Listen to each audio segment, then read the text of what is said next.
Hi friends, welcome back to Momma Lisa's. I just want to thank you for stopping by my channel. And today I want to make my homemade hamburger helper. And I think you're going to like this. It's a little bit different than obviously what you're going to buy in the store. And I add a little bit of extra taste to give it some kick. And I think you're going to like this. So come along and watch how I make my homemade hamburger helper. So right here I have 2 pounds of lean ground, one is ground beef, and then I've got about 1.5 pounds of Velveeta here, chopped up into little cubes, and I have 2 tablespoons of Worcestershire sauce and 3 tablespoons of A1 steak sauce. Then I've got about a cup, maybe 3/4 cup of diced onion. And I'm going to add that to my ground beef here in a few minutes once it's all cooked thoroughly and there's no pink left in it. And I think that's mostly done. And in this recipe, I don't really have a written recipe. It's kind of one of those home meals that you make. Actually, I used to make this back in the day when my kids were young, and we didn't have a whole lot of money, so I just throw together whatever I had. And this is one of those that really you could add any add-in that you want to.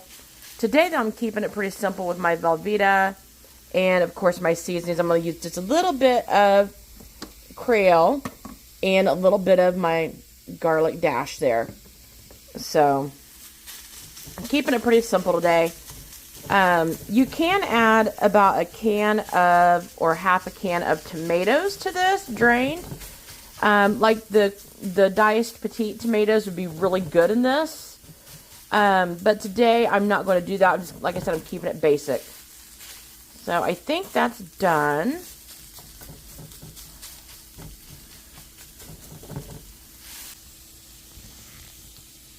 And I'm going to add my onion.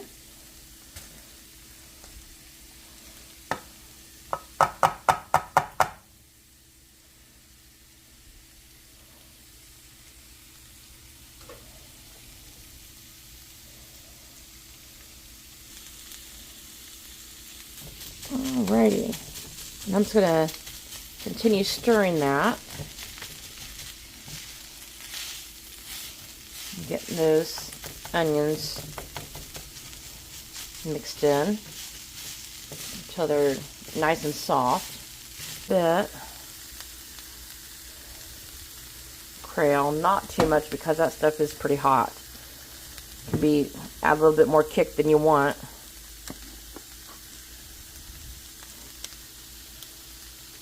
And my dash, the garlic one that has the garlic already in it, so I don't have to set and dice up garlic.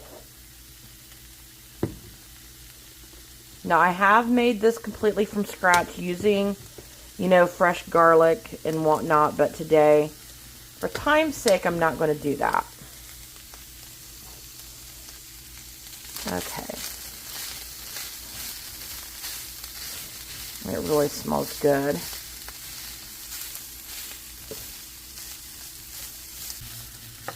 Alright, now we're going to add our 2 tablespoons of Worcestershire sauce in there.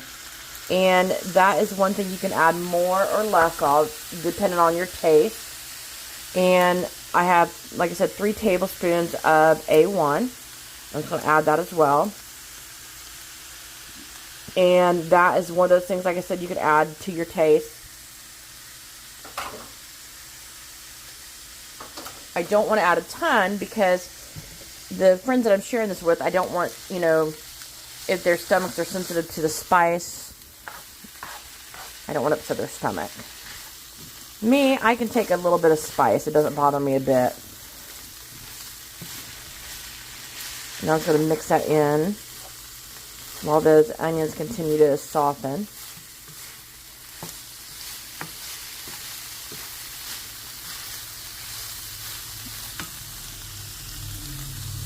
I'll turn that down a little bit because it's definitely getting done.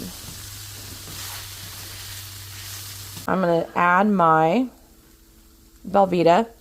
I've got, like I said, 1.5 pounds here. And I also have in there, if you can see, 2 tablespoons of butter. And I'm just going to dump that on there. And it's going to melt.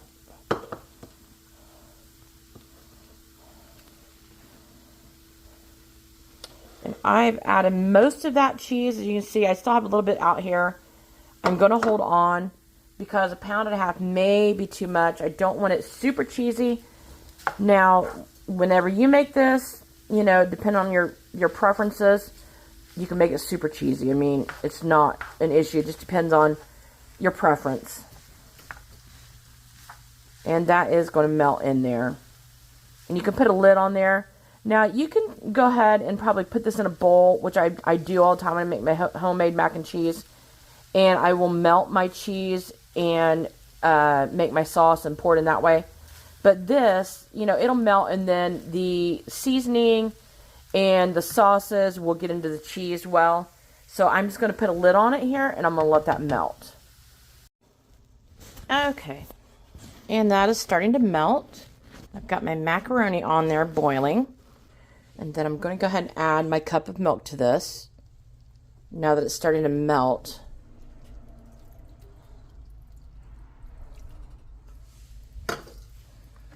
And I'm just going to sit and slowly mix that in to make it. I may add a little bit more milk to that. We'll see how it looks once it melts down completely. Because as you can see, it's a little bit thicker. Which, you know, again, that's a preference thing. Some people like it nice and thick and gooey. And some people like it more of a saucy. You know, like when you're doing, say, mac and cheese or, you know, casseroles like, you know, Hamburger Helper even. How it comes in a box. Some people like it thinner. Some people like it thicker. So we'll see how that looks once the cheese all melts down. And like I said, you can add anything into this you want. You could add in diced peppers, mushrooms, and like I said, we've added cans of diced tomatoes or rotel, and it's really, really good. All of it's really good in it. Like I said, I get my macaroni at Sam's Club, and it's really good. It holds up well. And it doesn't turn to mush after it's been in a sauce or whatever for any length of time. And it, like I said, just holds up well in the refrigerator too.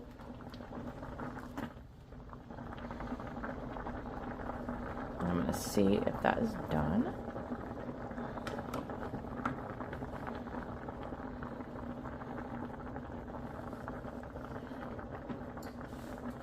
Yep, that's done. I'll turn that off. It boils over.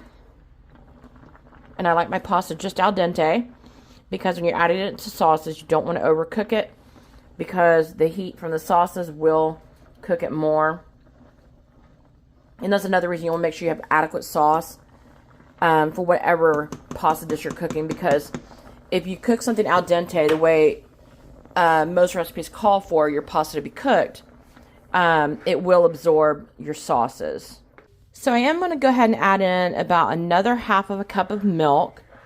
1/2 to 3/4 of a cup if I was going to guesstimate how much I put in by eyeballing it. Just mix that in there. And then what I'm going to do, normally I would try to mix everything in this pan right here, but I don't think it's all going to fit. It's a pretty large batch.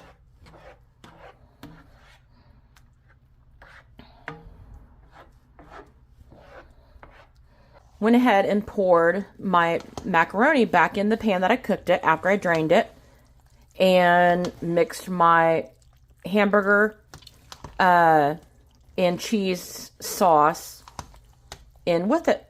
And that's what I'm going to mix it up in here, because it's a whole lot easier.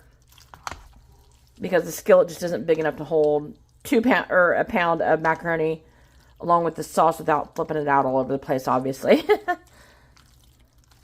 And that looks really good. Yum. And like I said, that's a pound of macaroni, so that's quite a lot. and 2 pounds of hamburger, along with about 1.5 pounds or 1.25 pounds of my Velveeta. Now, you can go all out extra, and you can do this with real cheeses, because I know that Velveeta is a processed cheese product, and I've done that before with real cheeses, but that's very time consuming, and it's a little bit more expensive than just breaking out a block of Velveeta. So just a tiny bit more milk. So really, for about a whole pound of macaroni, 2 pounds of ground meat, and 1.25 pounds of Velveeta, I have probably put about 2 cups of milk in there, but that is a pretty large batch. This is not just a small batch. This will feed about 7 or 8 people, which today is going to. And there you go. Alrighty, friends. Well, there's Momma Lisa's homemade hamburger helper. Give it a try. Like I said, I don't have a recipe. I will do my best to leave in the description box below how I make that and how I put that together. And it's really super easy. And like I said, you can add anything into it that you want to add to the flavor and how far you want to stretch. So I hope you guys all have a blessed day, and just know this, that Jesus loves you.